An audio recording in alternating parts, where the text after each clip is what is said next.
What about you, Robert? Because I found it interesting. I first heard about you when you were on Rogan, and I listened to the full episode. It was on Spotify, and I was I was happy to see Rogan having you on and having conversations that I had actually wished he was having a year earlier, and I thought it was really positive.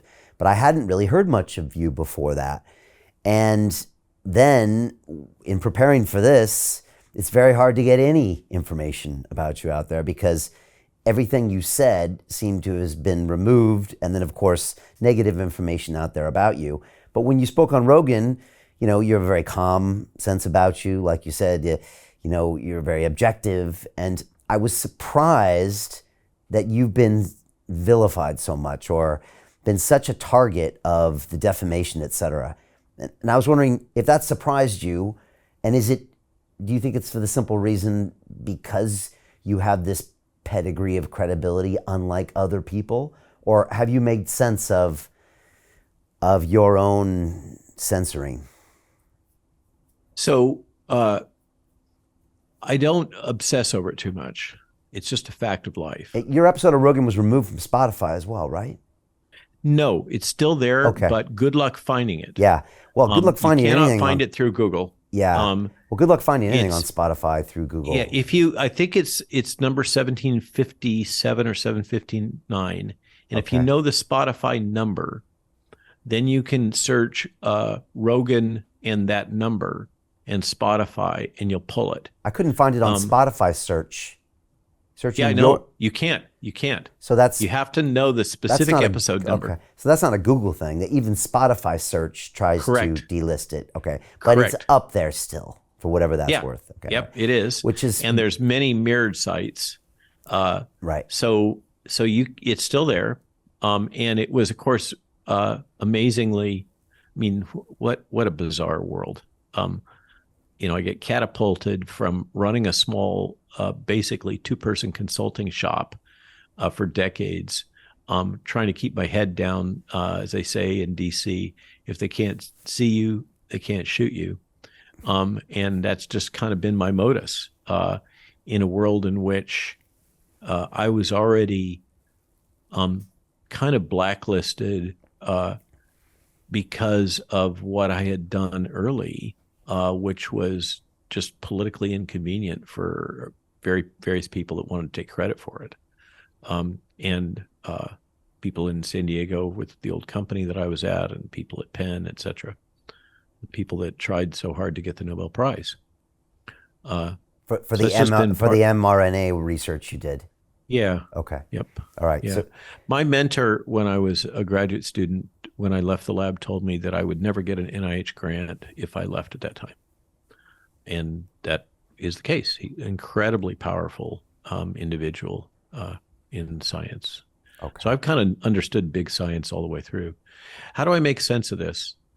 The trivial is the euphemism, if you're over the target, you catch the flak. It appears that my pedigree may have, and it may be part of, also wrapped around my tone and kind of delivery that's just native. I've spent decades in highly competitive academic environments, right at the forefront of some pretty controversial areas like gene therapy, and I've learned. I guess I'm kind of battle hardened there. I mean, academics can be pretty wicked. Yeah. So when all this hit, there's something about my voice and my tone and tenor that seems to reach people. And I'm still, it's a mystery to me. It just is. I think the combination of the CV, my deep knowledge of the government and the intelligence community, my willingness to speak freely about truth, ethics, etc. In something about my delivery and reach really triggered the press. uh, to uh, um, to go crazy. I don't know what else to say. I mean, they just went over the top. Uh, Early on, Jill and I, my partner in all things and wife, Dr. Jill Glassbell, who's a co-author on the book, but not listed as such, but attributed in the front piece.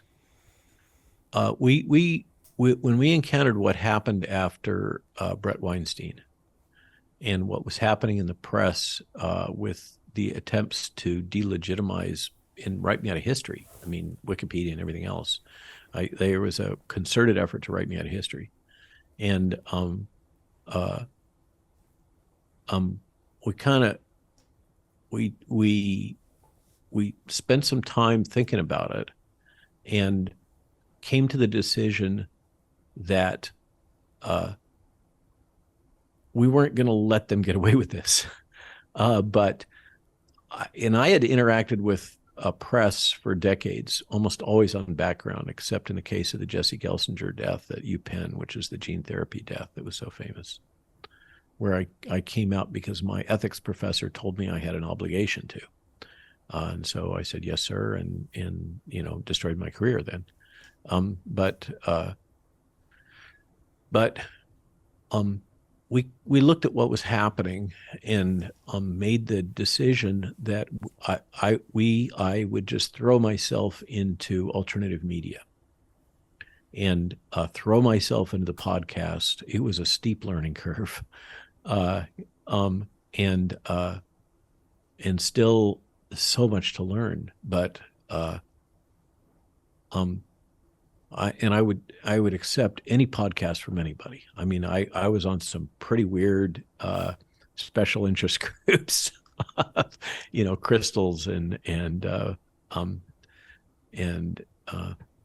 tours of Mexican pyramids and all kinds of things that I'll never forget. Each podcaster really represents a different community, which has been a fantastic journey for me, learning culturally. But that's what we did. It was a conscious decision that we would bypass corporate media by diving into alternative media, learning that new alternative media. I don't have the many year history that you have. I've had to learn on the fly very quickly, and that proved to be a pretty effective strategy. As I mentioned, I don't want to brag the earlier numbers. We're hitting some big numbers now. Rogan obviously was crucial, and fascinating that I was at about 500,000 Twitter followers and about 150,000 on LinkedIn, and I was summarily deplatformed with no excuse and no warnings 2 days before I went on Rogan. That's kind of fascinating. And we won't, the Twitter files you mentioned, the Twitter files relating to COVID have been delayed. And according to Elon, they're to drop sometime this month. We're currently recording on February 1st of 2023. So sometime in theory this month, I don't know who is the individual that apparently had trouble scheduling a trip to Silicon Valley to view them. I can only hope it's not Alex Berenson, but it is whoever Elon has chosen. And we'll await that. But so that's what we did, was we just threw ourselves into alternative media and learning about the techniques that were being deployed, hence the 5th gen warfare understanding, and kind of living it on a daily basis. These days, I spend more and more time trying to teach people what is 5th gen warfare as a way to empower them. Yeah. So the good news is it's actually not very expensive. It's very decentralized. It's ideally leaderless, and they can do it to us, but we can do it back to them too. And we don't have to spend big bucks to do it. We just, as I said in Stockholm, the 4th PSYOP division of the U.S. Army, which are the folks that did the inflatable tanks to distract the Germans. Yeah. during World War II. Among other things, the Ghost Army was the term. There are about 800 soldiers. And I was speaking to the conference in Stockholm, and I said, look, you're 1,300 people. You're already just here in this room bigger than that 4th PSYOP division of the U.S. Army. So Jim Rickards has just recorded a video that's not available to anyone in the public, and he's going to be talking about how this upcoming recession is going to be fast, it's going to be bloody, it's going to be nasty. But at the same time, he's going to show you how you can position yourself to profit from all of this chaos. Now, we've made this video only available to our viewers. Go to londonreal.tv/Jim. Watch that immediately. I can't say enough good things about Jim Rickards. He understands the global economic system better than any guest I've ever had on London Real. His predictions are almost uncannily true, and you can learn how to profit from his vision, from his expertise, and his understanding of economics. So go to londonreal.tv/Jim or click the link below. It's an excellent, excellent look on what's going to happen in the future and how you can position yourself to profit from that. Jim is one of the best in the business, one of my favorite guests on London Real, and he's very, very good at predicting the future and showing us all to profit from it. So click the link, and I hope you enjoy. Hey, do you want to profit from crypto? Then join my DeFi Academy. The Crypto DeFi Academy will help you create generational wealth. But don't take my word for it. Listen to my students. When I first got into crypto, I remember thinking to myself, I need to learn more. Brian Rose, learning crypto, learning DeFi, gotta do it. I am so grateful that I jumped in and did this. I had to break through some limiting beliefs that I can do this, that I can afford this, that I can be in this. It challenges the things that are deeply rooted within us. Joining DeFi Academy has been one of the best decisions I have made on my blockchain journey. This course was a life changer, a game changer, a huge eye-opener, coming from knowing practically nothing at the speed of the learning over 4 weeks was just fantastic. The information you provided in this class was invaluable. I feel far more confident in my next steps. You took complex concepts and made them easier to understand. What's different than so many other ones is it just doesn't tell you what to do. It actually makes you do it. This is for people who are serious about becoming traders. This is the way it should be done. I realized from this learning experience again that it is not about what you learn, but about who you learn it from. The energy was insane. I've never experienced such incredible energy on a live call. Brian Rose, you are a legend, my friend. It's the only thing in the market where you can get all information and learn everything what you need to know. Everything is so clear and so well done, and I'm just forever grateful for this program. It made me feel so much more confident about crypto than I did before. I did not anticipate how passionate I was going to become about it. It's also been like a big learning experience for me, not just in the crypto space, but just an overall balance of life. What I've learned is, how to take ownership, of my life in a way that I really hadn't before. Yeah, you can't put a price on that, really. I would recommend it to anybody, top notch. Excellence does not come cheap.